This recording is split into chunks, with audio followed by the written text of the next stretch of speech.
Welcome to the Protos podcast. Today's date is Friday the 25th of February, and you're listening to our weekly roundup of the most important stories from the past week as reported by us. This week, a coal-fired power plant in Montana has been brought back to life to mine Bitcoin. Facebook, Amazon, and YouTube are all losing top executives to blockchain and crypto brands with deep pockets. And a hostage taker in Amsterdam who demanded a $230 million crypto ransom has been run over by a cop car. But first, we start in the US, where Bitcoin has resurrected a coal-fired power plant that will power 30,000 mining rigs. As reported by The Guardian, the 115 megawatt Harding plant in Montana was originally scheduled for closure in 2020 after being operational for a mere 46 days. Anna Hedges, co-director of the Montana Environmental Information Center, explained how they were just waiting for this plant to die. Hedges said, quote, "They were struggling and looking to close. It was on the brink, and then this cryptocurrency company came along." The cryptocurrency company in question is Marathon Digital Holdings, a Nasdaq-listed Bitcoin mining firm headquartered in Las Vegas. Marathon managed to leverage power generated by the coal plant to mine Bitcoin for 236 days last year. In 2021's first quarter, the facility reportedly expelled more than 180,000 tons of carbon dioxide, a 500% increase from 2020. Hedges put it more critically, saying, "This isn't helping old ladies from freezing to death, it's to enrich a few people while destroying our climate for us all. If you're concerned about climate change, you should have nothing to do with cryptocurrency. It's a disaster for the climate." While Marathon's efforts are spread across multiple sites, the company reported mining over 3,000 Bitcoin, equivalent to just over $125 million last year, a figure up 846% from the 338 Bitcoin generated in 2020. Bitcoin and cryptocurrency miners have been flocking to the US since the Chinese government's embargo on all things crypto last year.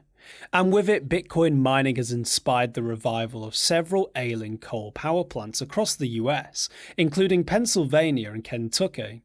But some American communities are wary of situations like the one inspired by Marathon in Montana. Concerns raised range from pollution and ecological damage to noise. Although Marathon's chief executive Fred Thiel had something else to say, quote, "I understand the desire for some people to paint Bitcoin mining as the big bad boy, but on a comparison with every other industry out there, it's insignificant." Thiel explained that very few people in the energy sector were prepared to do business with Bitcoin miners. As a result, they're forced to look for so-called stranded assets, like the almost written-off coal plant in Montana. In any case, Bitcoin mining has strained parts of the world's power supply, particularly in Europe and Eurasia, where several countries have either banned or limited mining in a bid to preserve their grids. And so any Bitcoin proponents are hoping that any stress is temporary, while hoping that surging demand will inspire greener and more efficient alternatives. For the time being, though, coal seems to be the go-to. Next up, blockchain brands are flexing their financial muscle to lure top executives from the likes of Facebook, YouTube, and Amazon. Tech heavyweights are jumping ship for the chance to help build the crypto-centric internet ecosystem Web3. And in return, companies such as Polygon, Circle, and Coinbase are handing out massive salaries and mouth-watering share packages. Coinbase, the top US crypto exchange, has posted software engineering roles that earn up to a staggering $900,000 per year, according to social network Blind.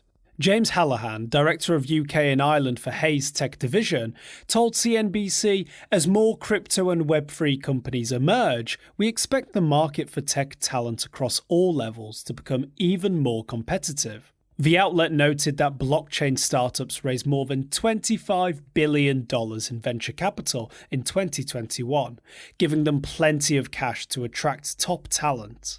Checkbooks aside, crypto companies are relying on targets being unable to resist Web3's allure. The term is vague, but it generally refers to the blockchain-powered tech stack that many believe will one day democratize our internet experience and move it away from legacy tech corporations.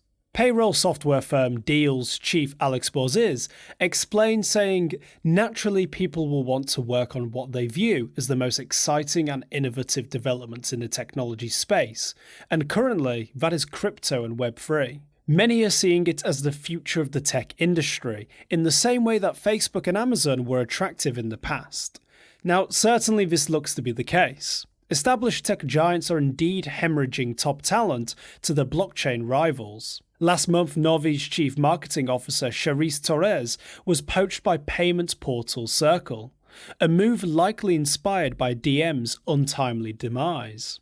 Right now, Circle is looking to go public via a SPAC deal, and we'll see it reportedly valued at $9 billion.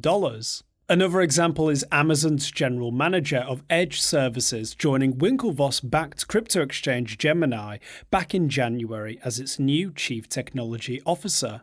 Not to mention Ryan Wyatt, YouTube's senior managing director and global head of gaming, who left to head up a new studio at Ethereum scaling solution Polygon. Speaking about the new Web3 opportunity, Wyatt told CNBC, "When I started at YouTube Gaming almost 8 years ago, I was the first person there. We didn't have a team, and people were really starting to show interest in gaming videos. I look at this opportunity very much the same way."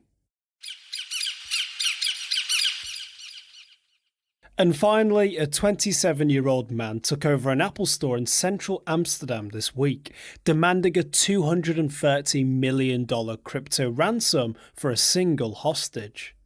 But his criminal venture didn't last long, as he died in hospital after being mown down by a police car. The armed suspect, named by the publisher Het Parool as Abdul Rahman Akkad, took control of the shop in the city's bustling Leidseplein area on Tuesday. A tense 5-hour standoff with police then followed.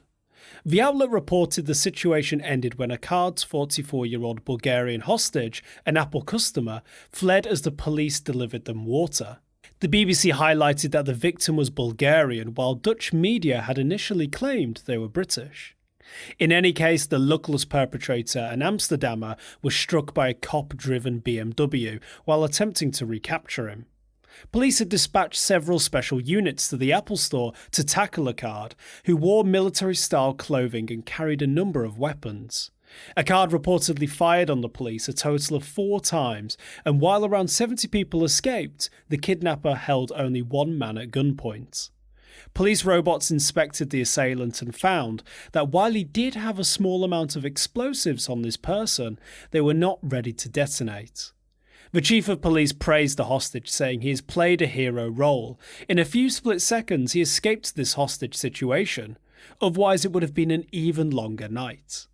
In a statement, Apple thanked local law enforcement for their work in dealing with the hostage. They said, "Our teams and customers took swift action and showed incredible strength and resolve today, and we are so thankful for the support and care that they've shown each other under such challenging circumstances." While Akkad sent selfies to news outlet 85 during the standoff, their motive isn't totally clear. And exactly in which crypto Akkad demanded the ransom to be paid hasn't yet been reported. Thank you for listening. We hope you enjoyed this week's episode. We realise there's only so much we can cover in under 10 minutes, so if you want more of the stories that matter, check out protoast.com. And don't forget to subscribe to the Protoast podcast on Spotify, Apple Podcasts, or any other major provider for more weekly roundups.